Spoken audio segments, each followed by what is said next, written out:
If you were not asking in a really, really, really, really, really, really strong way for a whole lot of lovely life, your disappointment would not be so frequent or so acute. So it's a good thing. It's a good thing that you're sensitive to that. Because if you weren't sensitive to that, you wouldn't be asking. And if you weren't asking, we wouldn't be answering. And if you weren't listening, you wouldn't be able to do it. And you could just live your whole life in disappointment when that's not what you said. You didn't say, I'll go. I know all this stuff, but I'll go. I won't use my guidance system. I'll forget about it. I'll roam around with other people and I'll act like them. And we'll get together in groups, different groups for different reasons and complain about different things. And I will feel miserable and lonely and dissatisfied for all of my life. But it's okay, because then I'll croak and I'll reemerge into non-physical and then I'll feel good again. Not one of you said that. Not one of you said that, even though that is what's going to happen to most of you. But most people, that's what they do.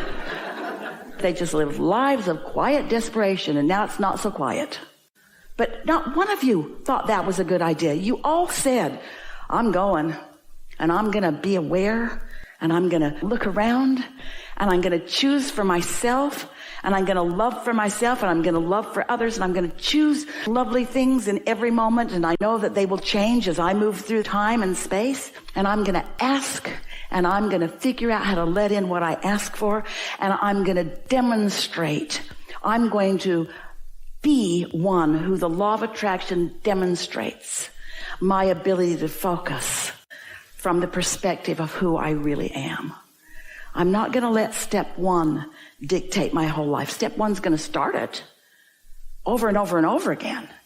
Step one, knowing what I don't want, is going to help me know what I do want again and again and again and again and again.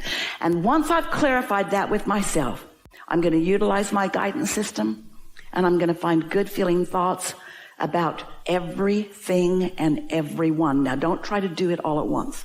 Don't take the hardest thing. It could kill you.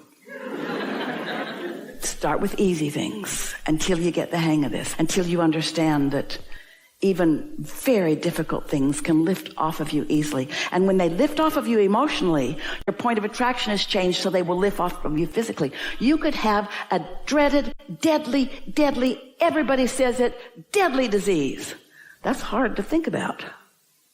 But if you could not think about it, or if you could find easy existing matches, if you could find easy existing matches, if you could find easy existing good feeling matches until you actually feel lighter and freer, until optimism is much more often than your worry, when that resistance lifts off of you and you can feel the shift emotionally, it is our promise to you.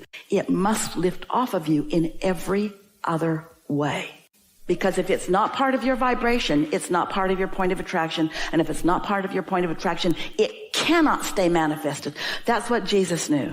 And that's why he said, don't talk about this. They're not ready. They're not ready. That's why Jesus said, go forth and tell no one.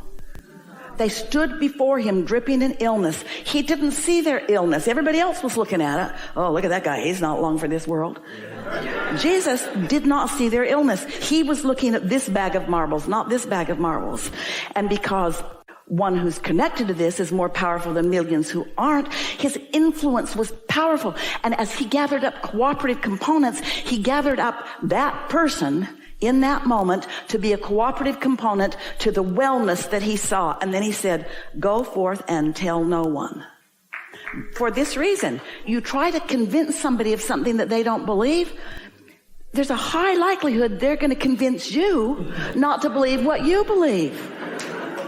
Unless you've had enough experience with this, unless you've come to know that when I feel this way, I'm hooked in, unless you've come to know what alignment is, unless you're consciously aware of what your true power is. Really, we're not asking you to spread this message. We're not asking you to wrestle anybody to the ground and make them hear this. In fact, if we were standing in your physical shoes, we would go forth and tell no one. Because they're still arguing for their limitations. They call what she did a curse. And they'll call your abundance a curse. They'll call your clarity a curse. If you walk on water, they'll nail you up again because it doesn't fit with their picture of what they've decided is right and wrong. So if you can let loose a little bit of looking for right and wrong, because there isn't any, because everybody gets to choose, and instead you can look for the path of most allowance, which is also the path of least resistance, but it's the path of most allowance, the allowance of the whole of who you are, the path of most allowance of your empowerment. If you're looking for that, if you're looking for the path of most love and the path of most clarity, the path of most good feeling, rather than what's right or wrong, you can't go wrong. You can't go wrong. You have to train yourself. What's on the other end of the stick from disappointed? What's on the other end? Satisfied. Satisfied, or eagerness, or I'm proud of myself. Are you proud of yourself? You get the idea of this, don't you? That's the work. Your point of attraction is the work. Your point of attraction is the work. Your point of attraction is the only work. Your point of attraction is the only work. Your point of attraction is the only work. Your point of attraction exists because of the thoughts you think. You can tell what your point of attraction is and the thoughts you think by the way you feel. When you feel a thought that feels like disappointment or anger or any of those things that don't feel good, that means you're looking at it different than your inner being does. That's why you feel the pinched off version of yourself. And we think it's a lovely thing when any of you is feeling the pinched off version of yourself for any reason, and you just want to throw a fit. You should want to throw a fit, because a big deal's happening right now. You're pinching yourself off from everything you came for, everything you know, everything you want. In other words, you came to create, not to dabble and be sloppy with your thinking and oblivious to your guidance system. You came intending to use your guidance system. That's the epitome of disappointment, and a really good reason for it, because you came with such knowing that your inner being still holds, and you've asked for such precision, and your inner being knows. And so your inner being is just so frisky and eager on your behalf in every moment of every day. And when you're not tuned to that, you don't feel so good. If someone called you on the telephone and said, "Hello, you don't know me. I'm just calling you to let you know that I'm not ever going to call you again," you would not feel disappointment. You'd say, "Thanks for letting me know." But if somebody you really care about were to say, "I'm not ever going to call you again," you'd feel disappointment. The point being, when you want something that you are not having, you feel negative emotion. You get how this all fits together? You see, you can't just say it doesn't work. You got to do the work. Well, we're telling you how you do the work. You feel an emotion. You figure out what it is that caused the feeling.